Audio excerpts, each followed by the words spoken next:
আরব বিশ্ব আপনার ঐক্যবদ্ধ নয়, কিন্তু তার মানে এই না যে তারা ইসরায়েলকে আন্তরিকতার সঙ্গে আপনার বুকে স্থান দিয়েছে।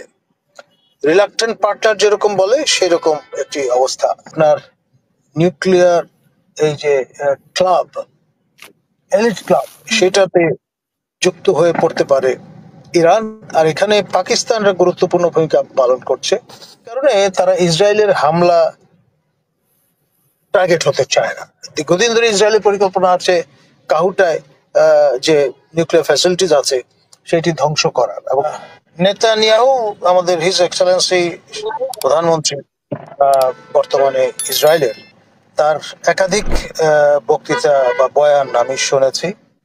তিনি বারবার বলার চেষ্টা করছেন যে নেশন অফ ইরান এটি আপনার প্রাচীন একটি জাতি, ইহুদিরা যেমন একটি প্রাচীন জাতি, ফলে এই দুই প্রাচীন জনগোষ্ঠী একে অপরের শত্রু হতে পারে না। এবং তিনি বলবার যেটা চেষ্টা করছেন সেটা হচ্ছে তাদের উদ্দেশ্য হচ্ছে দুটি।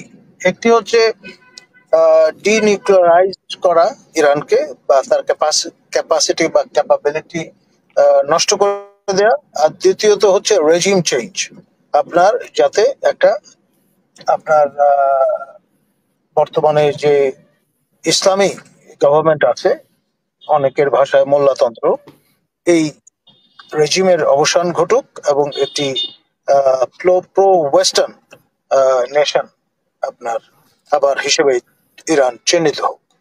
রেজা শাহ পাহলভির পুত্র, তিনিও মোটামুটি গোফে তা দিচ্ছেন, যদি কোন রকমের পরিবর্তন আসে তাহলে he wants to B the jockey of that regime, নতুন রেসের ঘোড়া হতে চান।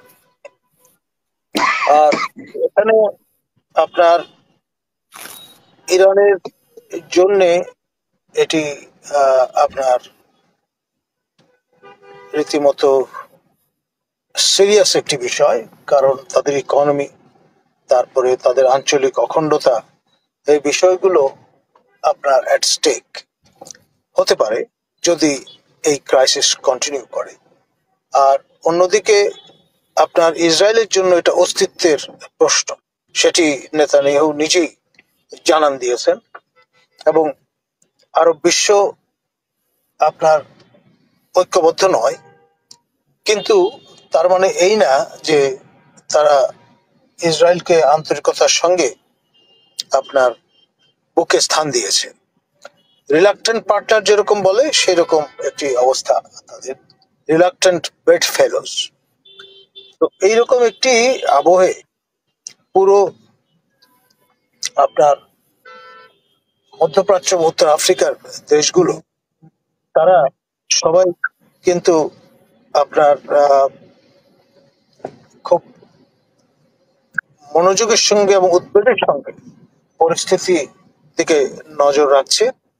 এবং একটি আভাস যেটি পাওয়া গেছে সেটি হচ্ছে এলএল, ইসরায়েলের ন্যাশনাল এয়ারলাইনার, তারা 23 জুন পর্যন্ত তাদের সকল কার্যক্রম স্থগিত থাকবার ঘোষণা দিয়েছে। তার মানে এটা থেকে অনুমান করা যায় যে ইসরায়েল বোধহয় 23 জুন পর্যন্ত যুদ্ধটা চালিয়ে যাবে।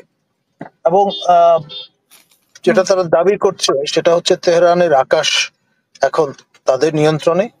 এবং আপনার এদিকে সিগনিফিকেন্ট যে ডেভেলপমেন্টটা, ডিজুরো ডেভেলপমেন্ট, সেটি হচ্ছে আপনার ইরান তার পার্লামেন্টে আপনার যে রেজলিউশন নিয়েছে যে তারা নিউক্লিয়ার নন প্রলিফারেশন ট্রিটি, যেটা সিগনেটারি, সেখান থেকে তারা বেরিয়ে যাচ্ছে।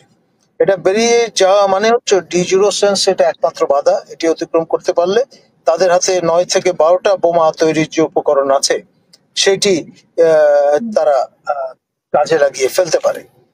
এবং সেটি যদি হয় তাহলে পাকিস্তান, ভারতের মতো বা নর্থ কোরিয়ার মতো আপনার নিউক্লিয়ার এই যে ক্লাব, এলিট ক্লাব, সেটাতে যুক্ত হয়ে পড়তে পারে ইরান। আর এখানে পাকিস্তানরা গুরুত্বপূর্ণ ভূমিকা পালন করছে। এটা ইসরায়েলের ভাষ্য যে আরসিডি, রিজিওনাল ডেভেলপমেন্ট কোঅপারেশন, যে আপনার জোট, টার্কি, ইরান এবং পাকিস্তান এর অন্তর্গত।